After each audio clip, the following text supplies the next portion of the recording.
Chinnaswamy stadium ಕಾಲ್ತುಳಿತಕ್ಕೆ ಇನ್ನಷ್ಟು ತಲೆದಂಡವಾಗುತ್ತಾ ಅನ್ನೋದು ಈಗಿರುವಂತಹ ಪ್ರಶ್ನೆ.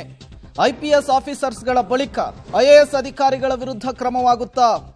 ಇಬ್ಬರು ಐಎಎಸ್ ಆಫೀಸರ್ಸ್ ವಿರುದ್ಧ ಕ್ರಮಕ್ಕೆ ಪಟ್ಟಣ ಹಿಡಿಯಲಾಗಿದೆ.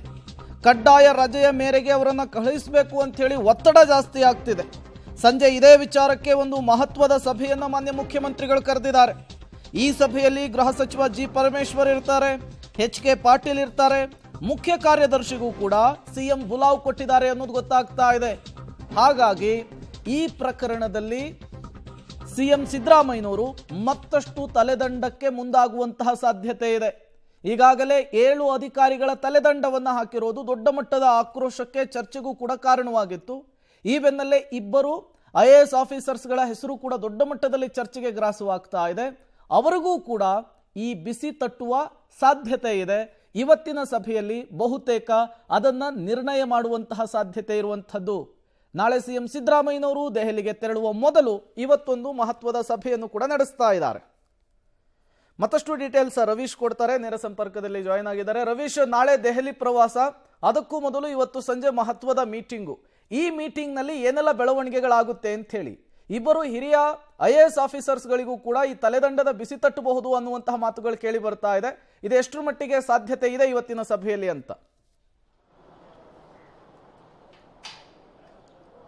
ಪ್ರೇಮ್, ಪ್ರಮುಖವಾಗಿರ್ತಕ್ಕಂಥದ್ದು ಸರ್ಕಾರ ಮಟ್ಟದಲ್ಲಿ IPS ನ ಒಂದು ವರ್ಗ ಮತ್ತೆ IAS ನ ಒಂದು ವರ್ಗದ ನಡುವೆ ಕೋಲ್ಡ್ ವಾರ್ ಶುರುವಾಗಿದೆಯಾ ಅನ್ನೋ ಚರ್ಚೆ ಆರಂಭವಾಗಿದೆ.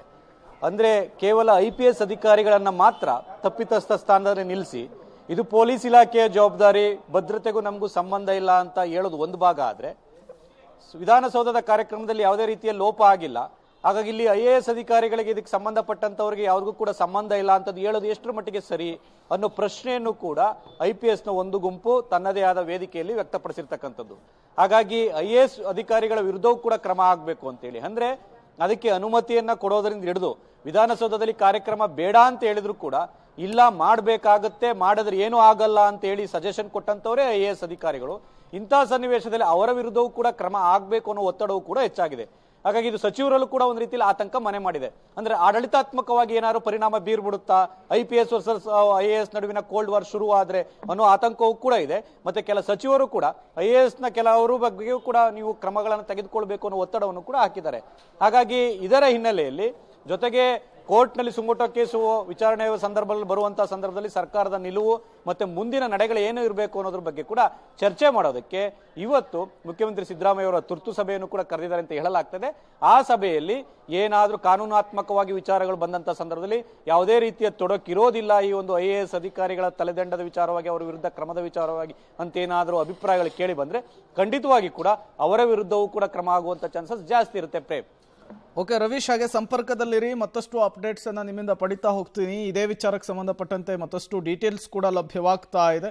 ಇವತ್ತು ಸಂಜೆ ಸಿಎಂ ಸಿದ್ದರಾಮಯ್ಯನವರು ಮಹತ್ವದ ಸಭೆಯನ್ನು ನಡೆಸ್ತಾ ಇದ್ದಾರೆ. ಈ ಮಹತ್ವದ ಸಭೆಯಲ್ಲಿ ಈ ತಲೆದಂಡ ಅನ್ನುವಂತಹ ಅಸ್ತ್ರ ಏನಿದೆ ಅದು ಈ ಇಬ್ಬರು IAS ಅಧಿಕಾರಿಗಳಿಗೂ ಕೂಡ ತಟ್ಟುವಂತಹ ಸಾಧ್ಯತೆ ಇದೆ ಅನ್ನುವಂತಹ ಮಾತುಗಳು ಕೂಡ ಕೇಳಿ ಬರ್ತಾ ಇದೆ. ಹಾಗಾಗಿ ನಾಳೆ ದೆಹಲಿಗೂ ಹೋಗುವ ಮೊದಲು ಸಿಎಂ ಸಿದ್ದರಾಮಯ್ಯನವರು ನಡೆಸ್ತಾ ಇರುವಂತಹ ಇವತ್ತಿನ ಸಭೆ ಸಹಜವಾಗಿಯೇ ಕುತೂಹಲಕ್ಕಂತೂ ಕಾರಣವಾಗ್ತಾ ಇದೆ.